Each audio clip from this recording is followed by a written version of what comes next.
He was sitting at the head of the kitchen table. It was mid-October, and in the garden outside, the pruned fruit trees were silhouetted against the evening sky. His son was sitting to his left. The boy had just turned 6, and he was trying to impale a chip on his plate with the fork that was clenched in one fist. The other hand rested on a blue toy car with peeling paint on its bonnet. He glanced at his son.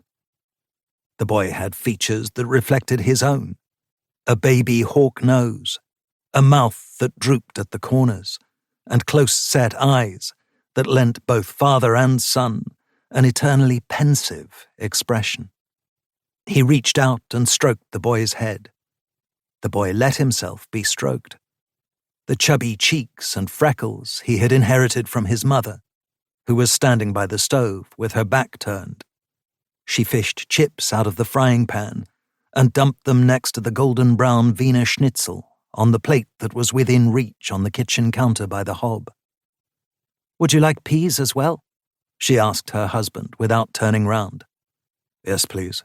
Just a few," her husband said, laying a serviette on his lap to shield the navy suit trousers from droplets of frying oil. Apart from the shiny black shoes he'd kicked off at the door in favor of a pair of comfy camel wool slippers, he hadn't had the chance to change after work, so he was still dressed in a pale blue shirt and navy suit jacket. "What about you?" he said, turning to his son with a smile. "Would you also like some peas?"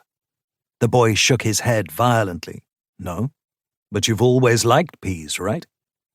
The boy nodded and opened his mouth, which was full of food. "Yes, it's just that they're so hard to eat." "We don't talk with a full mouth," he said sternly. His wife put his plate of food in front of him and sat down with her own plate in her hand. She started squirting ketchup over her chips and fried veal. The bags under her eyes and her chapped lips made her look much older than her 32 years. He remembered that the first time they met, it was her smile he had fallen for back then. But she seldom smiled any more. She was a housewife, stayed home most of the time, and for the life of him, he couldn't fathom why she should be so exhausted all the time. He poured her a glass of juice from the jug standing on the table. She gave him a brief nod of thanks. His son had given up on the chip. The boy was absorbed in vrooming his toy car around the flower-pattern racecourse on the tablecloth. Faster and faster, louder and louder, till he took a hairpin bend around his juice glass. Then the boy yawned, open-mouthed, and his car sputtered to a halt.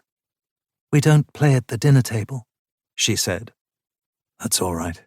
Let him play," he said. A look of surprise came over his wife's face. Understandably, of course, for he was the one who made the rules, including the ones pertaining to table manners. "Drink your juice, my boy," he said with a smile. The boy did as he was told, and gulped down his juice at once.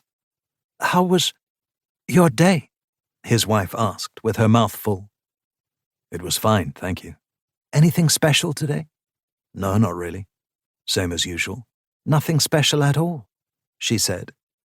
He put down his knife and fork, picked up the serviette in his lap, and dabbed the corners of his mouth. "Please don't misunderstand me, because I think it's kind of you to ask about my work. But there's really no point, my dear.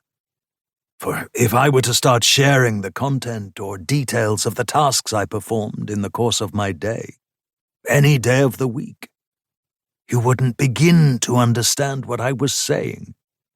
So with all respect, having a conversation with you is meaningless." His wife blinked rapidly, swallowed the food in her mouth in one gulp, and nearly choked on it. It's just that I thought it would be nice to talk. We can talk about something else." "I understand. The first bit. Why don't we just enjoy the silence whilst we eat?" His wife didn't reply, and started eating faster, as if she wanted to clear her plate and get dinner over with as fast as possible.